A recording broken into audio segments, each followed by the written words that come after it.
All right, everybody, welcome back to the More Doors podcast. It feels awesome to be back in my chair for episode 54. We're going to be back with an amazing chat about building out your business right after this.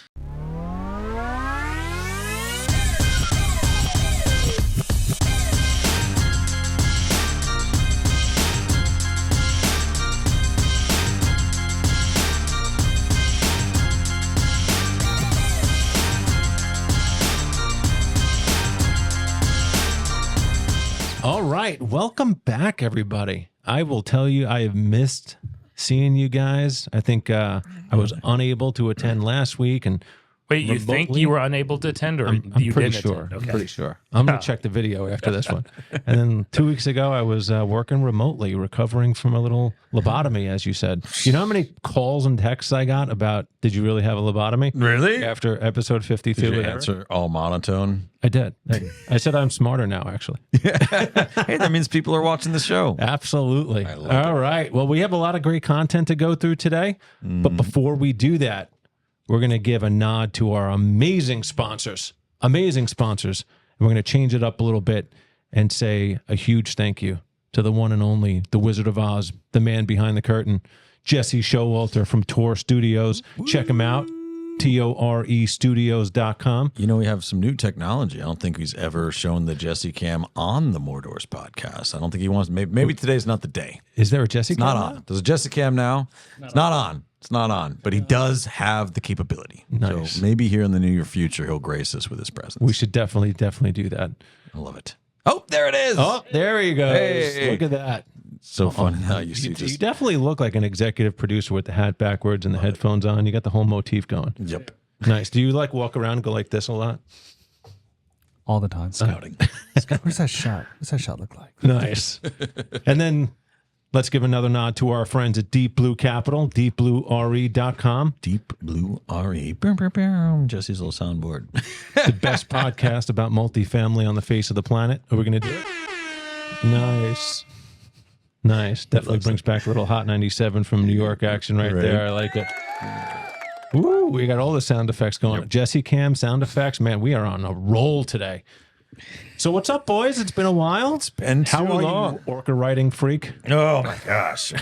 Feeling good. Feeling good. We are coming up on Q4. Yes. A lot going on. Days away. I thought you were going to say episode 100. We all are going. We're also We're on our way there. quickly halfway there. approaching. Yeah. More than Yes. halfway there. I feel good, boys. I feel good. I'm happy to dive in today. I missed you guys. I miss diving deep on our topics. I like that we don't have a guest today. Not that I don't like having guests, but it's nice to chop it up with you boys every once in a while. Every once in a while, we got to get into the thick of our brains. Exactly. Did you have a chance to listen to episode 53 yet, Matt? Not yet. It just came out today, but I'm itching to listen to It's a good episode call. 53. Yeah, great call with Eddie Austin. Definitely check it out.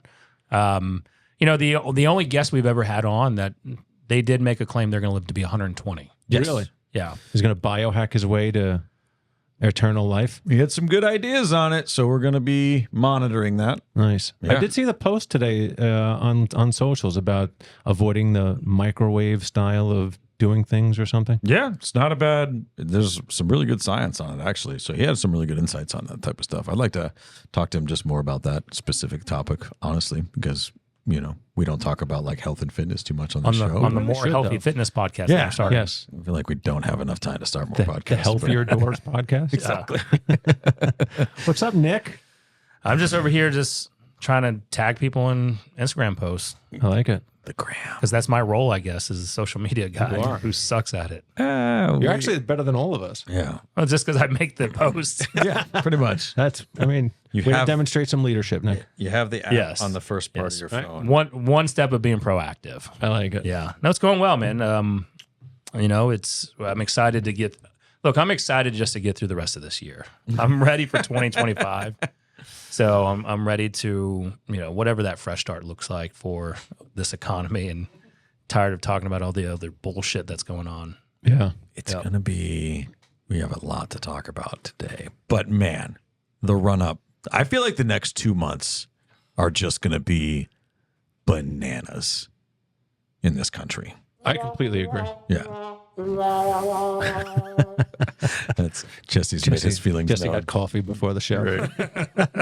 We got a debate coming up in what, 5 days? Yeah, that's going to be insulting. Are there any prop bets on the debate, Jesse, you can find online? I'm sure there are. Yeah, There's got to be. While we're talking today, let's try and do that at the end of the show. We'll try and do 3 minutes on the best prop bets for the September 10th debate, and we'll give our picks because this won't air until afterwards, because this will be next week. 30-1 that someone takes a swing, one way or the other. No way. Is Dana White promoting the debate? One of the candidates, one of the moderators, somebody's getting hit. I think That's crazy. Let's not give anybody any ideas. Yeah.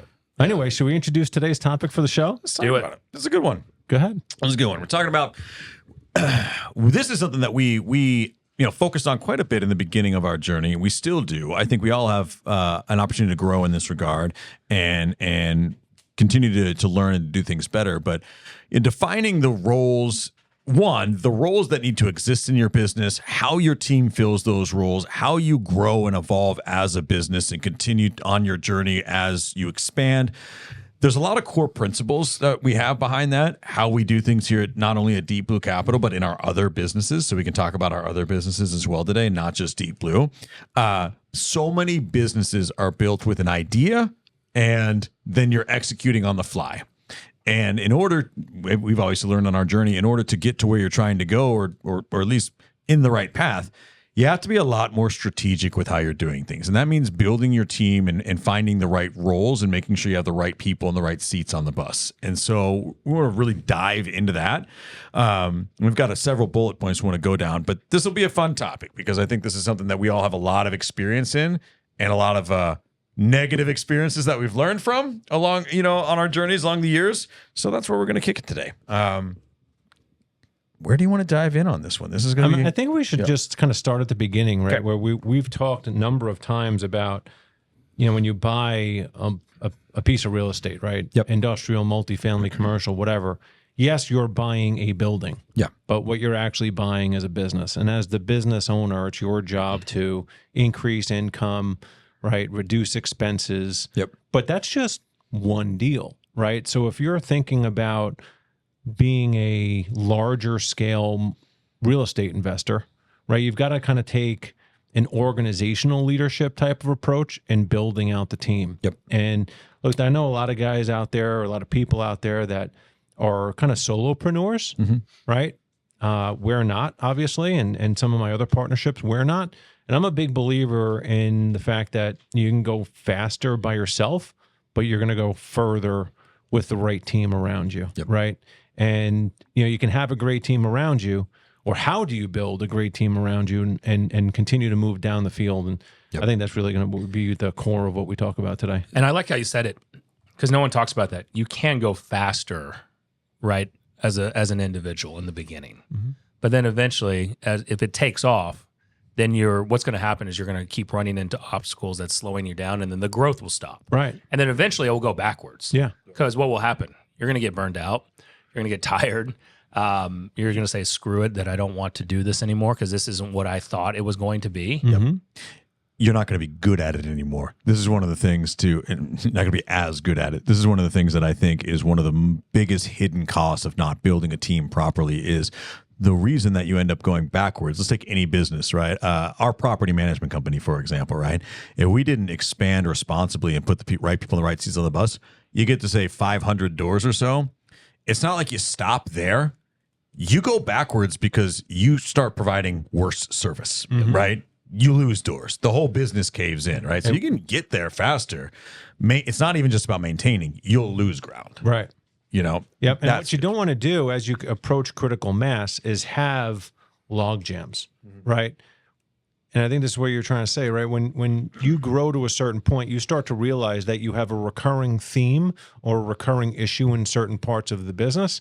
And it's our job as operators to really look at the themes that we're seeing and the patterns that we're seeing and say, okay, how do I delegate this responsibility? How do we find a better process? Is there a way to outsource this? Is there, a different way so that you remove that logjam? And once you do, you're able to grow again. Exactly. And I think that's where people kind of, as you start growing a business, and I think Stephen Covey said this a long time ago, you own the responsibility, you don't necessarily need to do it, right? You just have to make sure it gets done and gets done as effectively first and then efficiently second. Yep, exactly. So if we talk about the multifamily real estate space specifically, one of the things that I think holds people back from accelerating really at all, or just getting stuck in analysis paralysis mode or that type of thing, is they don't have the roles of their business defined or built out before they even do their first deal. Right. And they might be most of those roles in the beginning. But as you go into, let's just say, your first deal, you have to have a plan for asset management, property management, CapEx, like operating like who is going to operate the business to streamline everything. Now, on one deal, it might not be that difficult. You might be the asset manager. Your property manager is the property manager. You're you own the entire system. Pretty easy to operate, right? If you have the idea of expanding and continuing to do deals, you're going to hit critical mass very, very quickly. You're going to hit a ceiling very quickly. When you don't think thoroughly and deeply about what roles need to exist in the business, you tend to make really poor decisions on the fly. And to fill those gaps. We've done this in several businesses of ours. I did this in my residential real estate business, and very early on, we learned a lot on the property management side. We did this on the property management side. We got to, a point where we're like, hey, we can only handle so much right now, but we're expanding. Let's go hire the first person who will do the job and just get them and cram them into that hole, and then we'll figure out if they're any good at it. But they can do it. They're available. And they can start tomorrow, and when so what we eventually had to do is take a step back and go, where we're going and the goals we have for this business. We have a very specific goal for where we want to take our property management company. And for Deep Blue Capital, we have very specific goals where we want to take those businesses over the next few years. And what we finally took a step back and did on the property management side was we created the entire structure of what the business is going to look like when we get there and all the roles that exist. And then you go and fill in the blanks, and you're going to have two names in a lot of those roles, or you're going to have the same name in a lot of those roles right now because you haven't expanded to a point where you need to go hire somebody or you need to bring in the next layer of talent. But what it does is exactly what you're talking about. It allows us to get really familiar with the log jams and recognize them as they're starting to come up, so we're not surprised by them, right? We know as we expand whether it's going to be an onboarding issue, a management issue, a maintenance issue. We understand now where the next log jam is going to be, and we already know when that log jam happens, here's where we need to go find talent, and then we can go and fill that gap. And so the same thing on your investment side. If you're going to try and scale to 500, 1,000, whatever doors, you need to get familiar with what that organization is going to look like.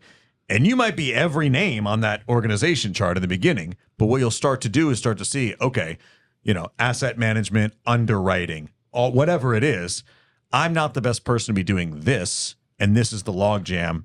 This is where I need to go and build the bench of talent. Agreed, 100%. Yeah. I think one of the things that gets in the way of that, though, or two potential things. Number one is greed, and number two is ego. Yeah. Right. And I think what I remember Brandon Turner on Bigger Pockets said a long time ago. He's like, 50% of a deal, meaning you go in with a partner, is better than 100% of no deal. Right. And I think there's a lot of folks in there in this business that like say, I'm going to go do it all myself because I don't want to share any of the proceeds with anybody else. And then to your point, right, they get overwhelmed, they get burnt out, it's no longer fun, they're not growing, and 12 or 18 months and they're like, this didn't work out, right? And I think it takes a lot to realize that, especially in our case, right, if we're splitting the pie 3 ways, but we can do 3 times more deals because we delegate and we cooperate and we collaborate, then longer term, we're going to grow that much faster and more effectively, right? Do you believe that, I think that expectations aren't set up front properly? Like we've got, when we start this, it's the hopium effect, right? Like we can see we visualize the goal line and we're like, oh, it looks like it's right there. It's close. And then you step on it and there's like landmines, there's booby traps and everything else. And then you get into it 18 months later, like you use that analogy, is that, they just want to walk away from it because either they're like, it's a delayed gratification on payment. So we have to have that belief that in 3 to 5 years, especially in the syndication ownership world, is that you're not really getting paid for 3 to 5 years, right? Your payday doesn't come then. And hopefully it sells at a number that you can actually cash out and pay yourself what you projected and hit your investor returns and everything else like that. I think that's where maybe the letdown or the disconnect is. And in our case, we do have other income producing jobs and careers and stuff like that. So it's like, we can keep kicking that can down the road, but for how long? And I don't think a lot of people really understand that at a high enough level. I agree. And I'm going to take that one step further. We've talked about this too. I don't know if we talked about it on the show, but I think there's a real difference between a true multifamily operator and a promoter, right? Yeah. There are folks that like quit their W-2 and they're, I'm going to go be a syndicator, right?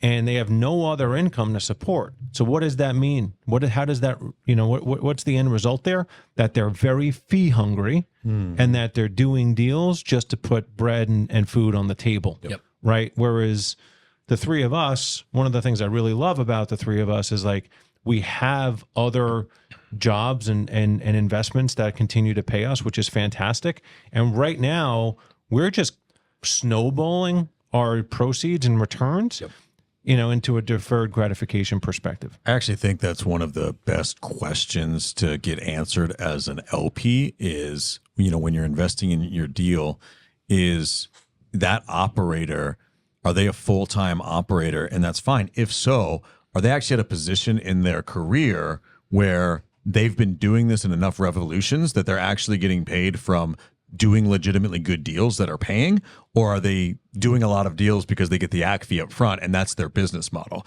And there's been a lot of syndicators through 2020, 2021, and 2022 that were just slamming deals in the pipeline because money was easier to raise. But they hadn't gone full cycle on anything. And so they're calling themselves full-time syndicators. It's like, well, not really, because until you at least do one full business plan and execute it, that's like calling yourself, a hairstylist, but you've never given anybody an entire haircut. But you got your license. You got your license. Yes. Yeah. Exactly. Not the greatest example, but it's the first thing I thought of. Okay. So a good question, actually, if you're thinking about investing in a deal, is to know whether this is part of this operator's portfolio of businesses, which they can operate in a responsible manner, or if this is the only thing they do, have they been doing it long enough that they're not living off the acquisition fees? Agreed. It's really, really important. Yep. And then I think it's also really important that we dig into this concept of, I'm going to say cliche, finding like-minded people, right? I hear it all the time. People go to masterminds, they go to meetups, they go to events, which is awesome. Yeah. And they want to put themselves in a room of like-minded people. When you're thinking about building a partnership or creating a partnership that's with the vision of building a large-scale business, yes, large scale, having folks that are like-minded around you is super important. But if you create a team of 3 people that are only good at underwriting deals and nobody knows how to build broker relationships, raise capital, deal with lenders, deal with legal, all that sort of stuff, you're not going to go very far. Right. So I think it's important that we talk about when you're creating a partnership, you got to find teammates and partners that have complementary skill sets. I think when we talk like-minded, it's also what kind of like-minded are they? And in a sense of personality, we can all admit on here that we've all bickered at each other, right? Through text and everything else. But there hasn't been, at least up to this point, so this is September 5th, that even in the bickering or the frustrations, because this is a business, we're frustrated, we all have personal stuff going on, but there has never been a talk of breaking up. And I think that when we look at it from a business partnership, there are some, and look, I've done this in the past, so I'll say that I'm the first one guilty and be like, you know what, screw this, I'm out, right? To the point where there's not been that conversation. And when you look at like-minded individuals, you have to look at the grit, That's right? And saying, all right, they're like-minded, but they also don't walk away. Yeah. And they're going to have in a partnership, because a partnership is, I think, even deeper than a marriage, right? Because, why do most marriages fail? Over finances, typically. Yeah. And now in a business partnership, all we're dealing with is finances. Exactly. And usually when businesses aren't going well, that's when the frustration boils over. And that's when, the finger pointing happens, or the real person comes out. Yeah. And so far, we've had some plans that haven't gone accordingly. And it's been more of, all right, what can we do to fix it? Yeah. Rather than, Brian, you're not doing it. Nick, you're not doing it. Matt, you're not doing your part. Yeah. Like, what does that help? The plan still, the business is still not going according to what we thought it was going to be. And if we start pointing fingers at each other, then it doesn't work. Yeah. Agreed. You hit the nail on the head with the grit aspect. We talk about like-minded a lot, right? I just want to tie a bow on this. Like, it's really easy to find what seem like-minded people, because there are a lot of idealists out there, right? People that have similar philosophies around how you want to build your business. Like-minded people, meaning like, we're really driven, we're going to go accomplish our goals. Truly, the only thing you need to succeed in finding like-minded people is finding people who are willing to do really hard shit for a while when it's not a lot of fun. Right. Which is rare, by the way, but it's also I think it's relatively easy to identify when you run into it. Yeah. Because I will say that there's one thing we're not like-minded on. I don't love Miami the way that you guys do. No, not at You all. just haven't been there with us yet. That's true. Maybe you can change my mind. We can. Yeah. I'm positive we can. Just like you're should just give it trying a to shot. change the way people vote. Let's get it on the books. Miami's way easier, I promise. Is it? All right. we'll do all a thought right. You just got to say yes. Let's get it on the books. But Nick, to your point, right? Like I agree with everything that you said, but I think really good partnerships, successful partnerships, right? You have to have the ability to disagree with each other and still stay aligned to the mission. You have to have the ability to give each other candid feedback and kind of the radical candor philosophy, right? Maybe the three of us have an opportunity on how we deliver feedback, but if we're not holding each other accountable and giving feedback, then we're just brushing stuff under the rug and letting it accumulate until it's monstrous, right? Which is No, you is just terrible. put it in the closet and close the door. I learned that from my favorite book on this is Principles, Ray Dalio. Love it, Right? It's yeah. one of out of 700 pages or whatever it is. The biggest takeaway I've got every time that I thumb through that book is the idea of radical transparency. And it's something that's definitely been very much a learning lesson in my businesses over the years, and come with a lot of pain and failing forward. Because I've definitely tried to improve this in my leadership, but have been traditionally have a difficult time with tough conversations and allowing things to fester and not being radically transparent with feedback and things like that. I think we've done a much better job with it. I'm getting way more comfortable with that with some of our other businesses. But if you don't have that relationship with your partners, that we are all aiming towards the same thing, and we're going to give each other permission to give each other very honest and transparent feedback at all times and not get offended by things. It's so key, because most businesses, small businesses that don't work out over the long term, it's not because people were blindsided with things that they didn't realize were wrong with their business. It's that they knew exactly what was wrong with their business, and they just were too afraid to do anything about it, hoping that it would get better, hoping that it would go away, and then it never does. Agreed. Dude, I didn't want to step on you, but I want let's jump on in that same vein. We're I was going to say Trifecta. Trifecta. Yeah, I was tricycle. I almost said. I still ride a tricycle. Yeah. The Eiffel idea. Tower. This is a good point that you put up there, and I like this one a lot. The idea of playing to your strengths and not your interests or passions. There are very few things, I should say, than having the wrong people in the wrong seats on the bus. And I've learned over my career, and I know you guys have too, just because it's something you like doing doesn't mean you're the best person to be doing it. Talk to me a little bit about your philosophies around playing to your strengths, not just your interests or passions. Well, I mean, I'll give you a real example, right? So when we first signed on with our marketing partner, right, I was like super excited about it. Marketing to me has always been very interesting, right? I've always been a sales guy. How do you feed the funnel? How do you create demand, right? It's always been very fascinating to me, but I've never done it, right? And so if the three of us are committed to growing a business and we want to do it properly, effectively, efficiently, and ultimately scale, I have an interest in it, but you're really good at it. So do you guys want to bet on me and the fact that I'm going to learn it over time? We're going to make a shitload of mistakes. Maybe we aren't as effective as we need to be, right?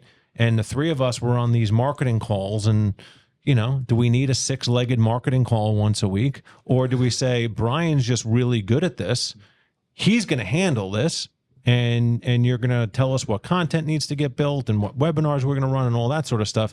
So by me saying I'm interested in it and I'm passionate about it, I relent to saying Brian's really good at it. He already knows all this stuff. Yep. The path to least resistance and the path to fastest results is to have Brian own this.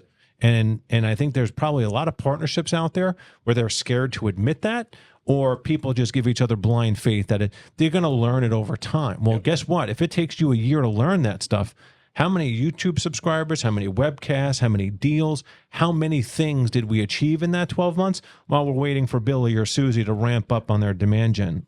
And I'll say, by the way, go to Deep Blue RE on YouTube and hit that subscribe button.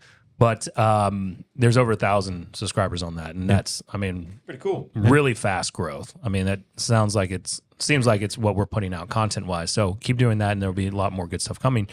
But if you're a solopreneur on this, right? So the way I look at it is, and I'm gonna call out one of Brian's flaws, right? And it's also a strength of his, but it also holds him back. Is Brian likes to take everything on, where he's good at it, but in the solopreneur world, how many people try to go learn that marketing, the Facebook ads, and it's so slow going, rather than just hiring someone because they could pay $500 a month to go do, or $1,000 a month, but they're not willing to put the money into that business. Yeah. But you believe that this is $1 million, 7-figure, 8-figure type, company that you're starting, but you're not willing to put $1,000 a month into it in order to attract and promote your company. Right.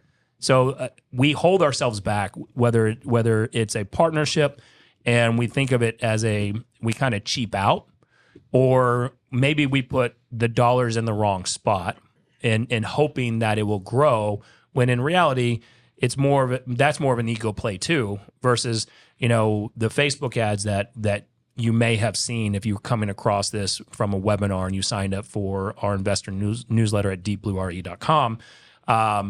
Those are all done because of Brian, as well as the leverage that we put in place. Yeah, exactly. It's cut down my time on that dramatically, so I can go and do other things, right? And help grow the business in other regards. That's a really, really good point. Is you have to be very realistic with yourself about what you do well, the value that you bring. And if you're going to learn something, like that's got to be the one thing you're doing, while you have partners or leverage pieces that go and do other things. And on that topic as well, you just made a really good point as well about the vision you have for your business and being realistic around what you need to do to get there. We're all for bootstrapping to make sure that we're running things efficiently. I don't think anybody here likes to irresponsibly, deploy resources with no accountability whatsoever. One of the things that I really do think holds people back is they have the magnitude of the vision they have for their business doesn't match what they're willing to do to give that business the right tools to succeed. I mean by that is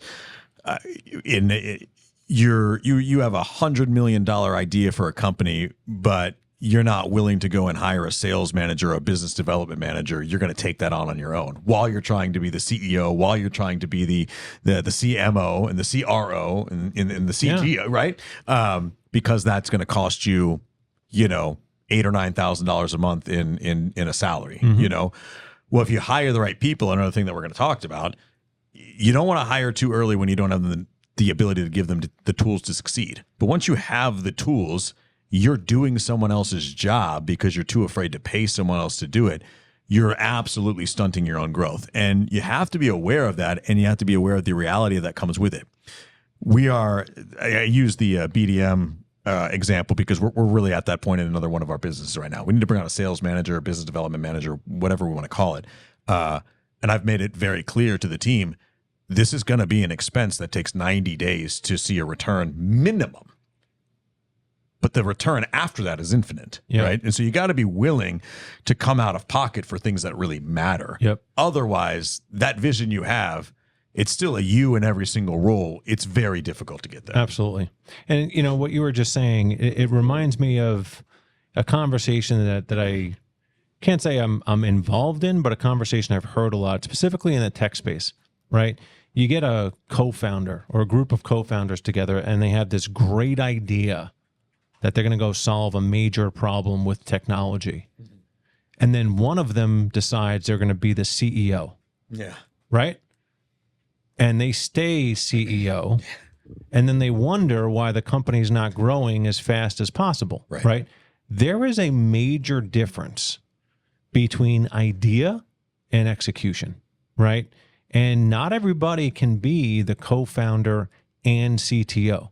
Or a lot of times those co-founders need to kind of take a step back and hire someone that scaled the business before, and to your point, like take on the expense and get out of the way, right? Keep coming up with great ideas that are going to create new products for the company, create additional revenue streams for the company, but go let an executive who knows the inner workings of sales and finance and HR and marketing and all that stuff actually go execute on bringing the product to life. I think that's when you're scaling a business, when you get to a certain point where you can create an opportunity for somebody to come in and run the operation that really has experience and the expertise to go do that, it's probably the most important decision you'll ever make for your business. It feels like this really sexy Silicon Valley Cinderella story that become the co-founder and CEO of a bajillion-dollar company.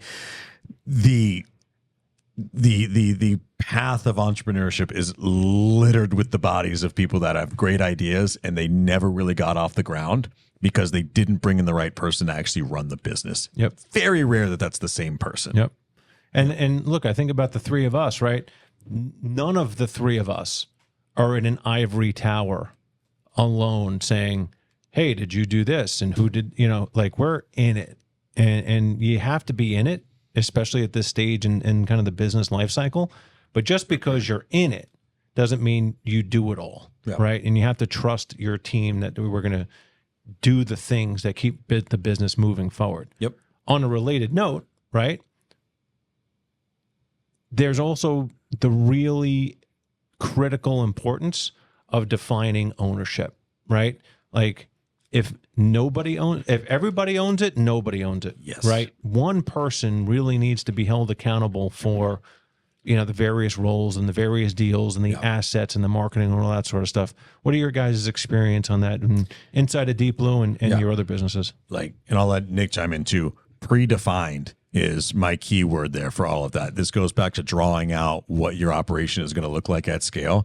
One of the things that tends to add up when you do have great partners that are willing to jump in and pitch in and just get stuff done whatever way it needs to happen, that's fantastic. That's the basis of any fruitful partnership, is just a willingness to get stuff done. Where the word predefined is so important to me in that regard is having clear roles and responsibilities goes back to the idea of what does your business look like now and what is it going to look like in the future, and who's going to own what lane along the way. Because what tends to happen is we look at the business right now, who's in charge of what. As the business grows and scales, those needs change over time. Your business starts to look different. It starts to evolve. And if you don't have a plan, what tends to happen is you go, okay, this person's in charge of this. And then, oh, here's this thing that needs to get done that is different than anything anyone's doing right now. I'll grab that, right? I'll do that. I'll take that over. You do that for 2 or 3 years. All of a sudden, your role looks nothing like it did before. And it's not even a role. It's just a whole bunch of stuff you're doing every day. But if you had taken time to create the business plan and what it's going to look like at scale, that's where you go back to knowing, hey, this is out of my purview. This is going to be a logjam. We need to go find talent. And so clear roles and responsibilities to me are predefined in the sense that here's what we are always going to own. Here's the log jams we think we're probably going to see as we scale. And here's where we're going to go hire talent. That's like super key to me. Agreed. I think in a partnership, though, it sounds great to say all that. Here's what happens. In the beginning of Deep Blue, let's call a spade. Matt was frustrated because he was doing it all, right? Yeah. He took it all on. Sure. Right. And then what ends up having to happen is then it's like, all right, this is what I'm feeling. Who's going to take that? Mm-hmm. And so in any partnership, there's always I feel that I've been in almost all of my businesses, I'm in partnerships. Yeah. Someone in the beginning takes on more of the load, and then it breaks them. And then they're like, guys, like I need help. And then people step in and start to figure out where their true, where their true fit is. And that's going to be in that space. Like Matt is the more dominant one when it comes to Deep Blue, right? He took it on from an underwriting. He was running the financials, the kind of asset management, and then he's like, I can't do it all. So then we started to put that in place. Like now on the Haley, Brian mainly handles the conversations with the property management team, right? With Bear Crossing, we still kind of have everyone on it, but they're starting to be a little bit more defined ownership on that. Yeah. When it comes to capital raising, like I don't do underwriting. That is solely on Matt. If you're trusting me on the underwriting, we're in trouble, right? But I'm the one calling out you go register on our website, you go register on a webinar, you're getting a call or text message from me and then email, and then we'll start building that relationship from there. I don't think Matt or Brian, unless it's one of your people that registered and I say, hey, this is yours, call them, then you're touching that role. Right. And that's good. You have to understand there's the messy beginning, there's the sloppy middle. Yeah.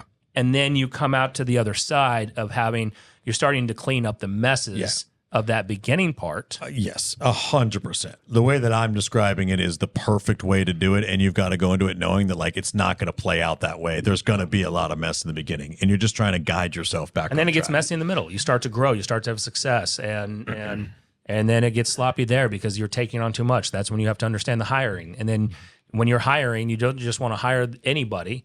And then at the same time, some people are cheap because they don't want to impact their P&Ls. And then because they start living out that money. Yeah. We aren't living off of the asset management or any of the other stuff. No. Right. That goes into the growth of the company.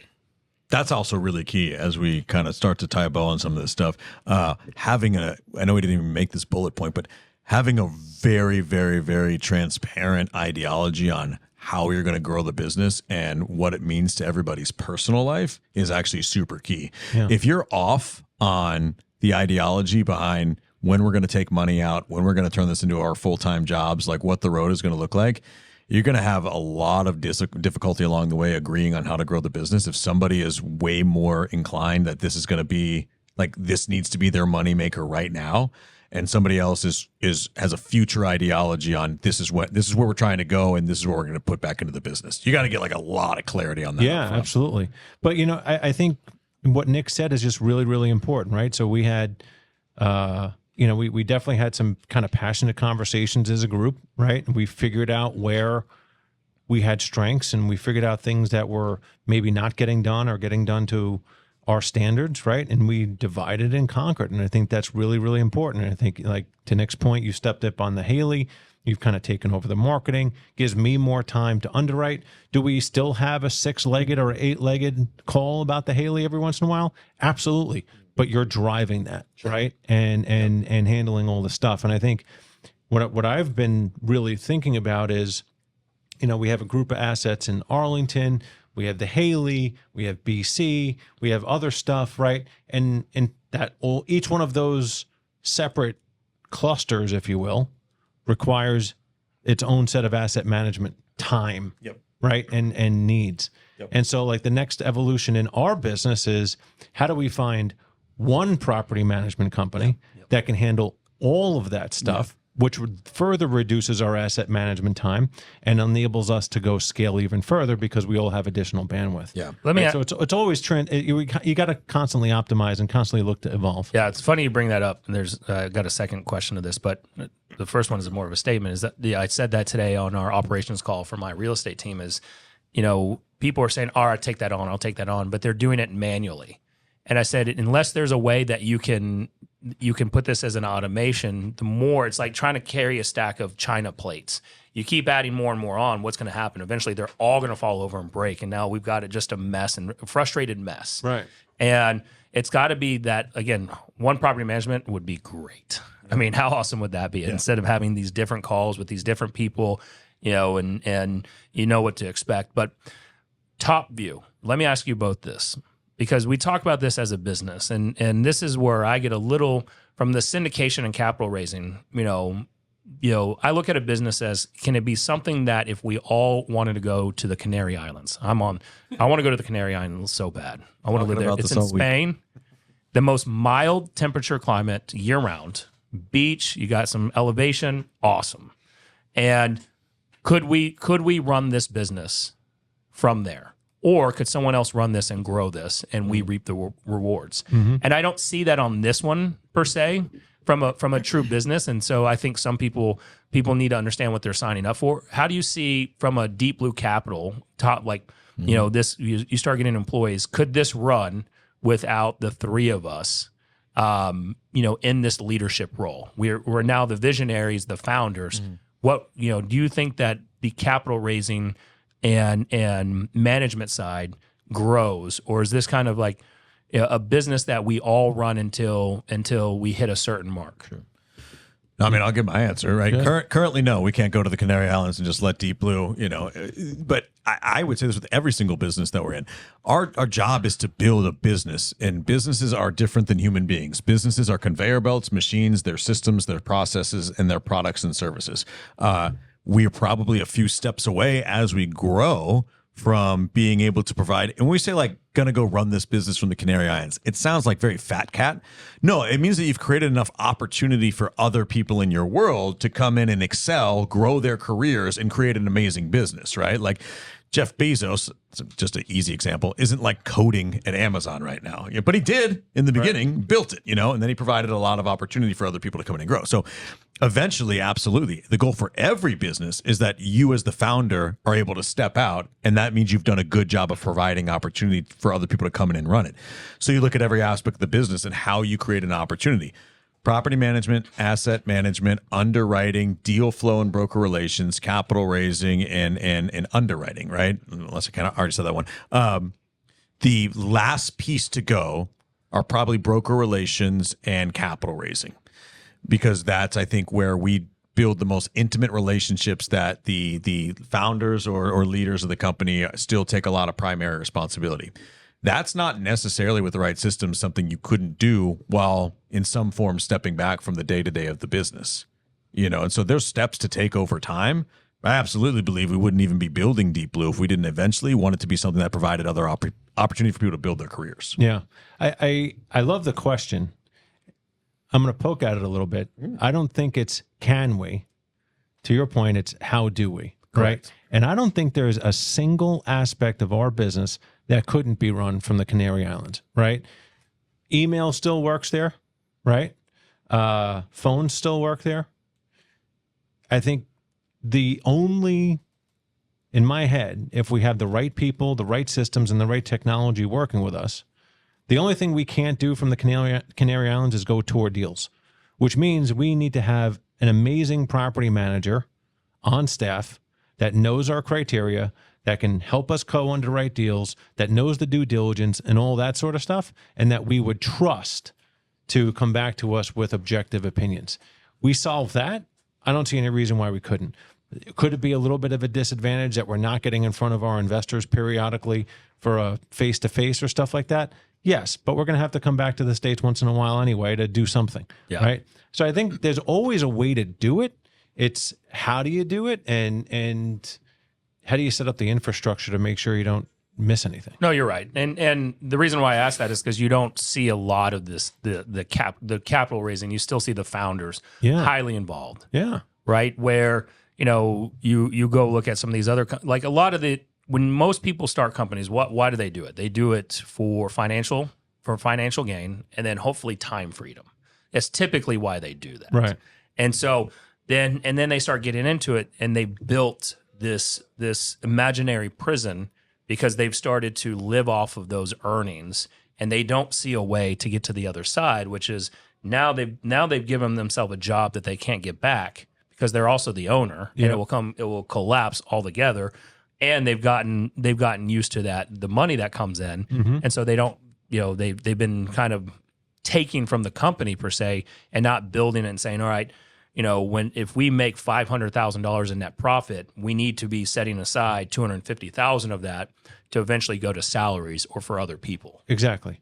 And I think that's a good problem to have, right? And it's how do you set that target? What do we need to do in the course of the next 6, 12, 18 months to get our business to a point where we're generating $500,000 a year between our own GP dividends, AC fees, asset management fees, stuff like that.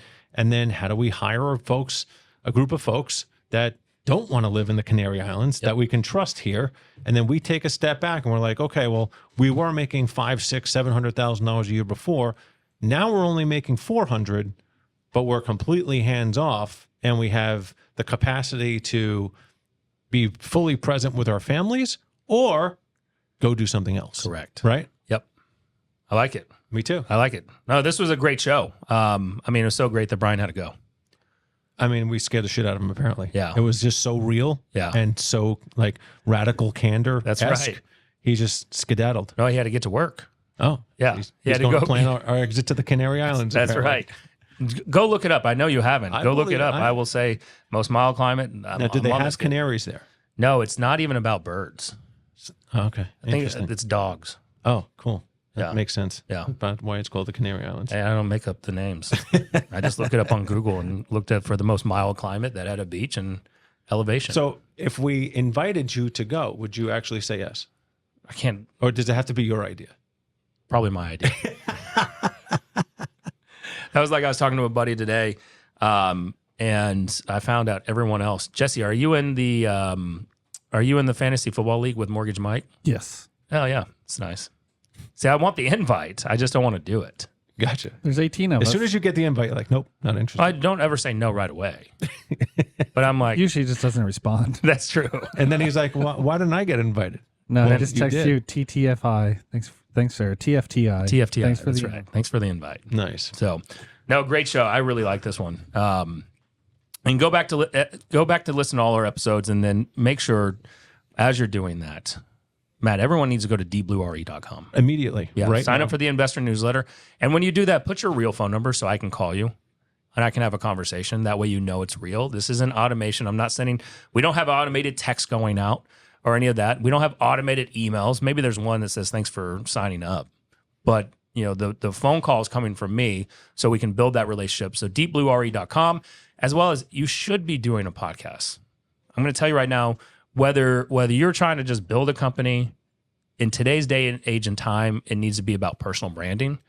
And you need to get to tourstudios.com. Get with Jesse. He can do it remote or in studio if you're here in Dallas-Fort Worth. But tourstudios.com and just build up that personal brand. I can tell you that because of podcasting, I met Armando Montalongo from Flip This House, Nice. Tark from Flip or Flop. We've had other people on who, more than we count. I know that Matt Buchalski was on. Matt Unbelievable. Buchalski. We've had the Mark Allen, Mark Allen, Yes. the top commercial real estate broker, multifamily real estate broker here in the Dallas-Fort Worth area. Shameless plug for Mark. That's right. I actually mentioned Mark in my one of my presentations last week. It was pretty Did you? funny. Yeah. Yeah, I've been. He's a good dude, man. He is a good dude. Yeah, Yeah. yeah. We're supposed to go to dinner. I'm trying to get Heather to nail down the time. Which you talk about Oh, me so you're not gonna say yes responding to that one. Thanks for the invite. Yeah. Well, I mean, you want me to build broker relations or not? So, all right, great show. Go leave us a 5-star review on Spotify or podcast, and then I don't normally take us out of here. So, Matt, how do we do it? I'm going to add one thing before we take ourselves out. Go on to YouTube, Google, Apple, Spotify, whatever. Leave us a 5-star review.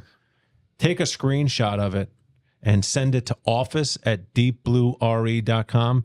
And we're going to send you a Deep Blue Capital hat just for helping us get the word out about the podcast. I like it. So I forgot we have swag. We do have swag now. We're making moves. We delegated that. See, Yeah. This is Yeah, it's all about the power it did of take a long delegation. time to get it.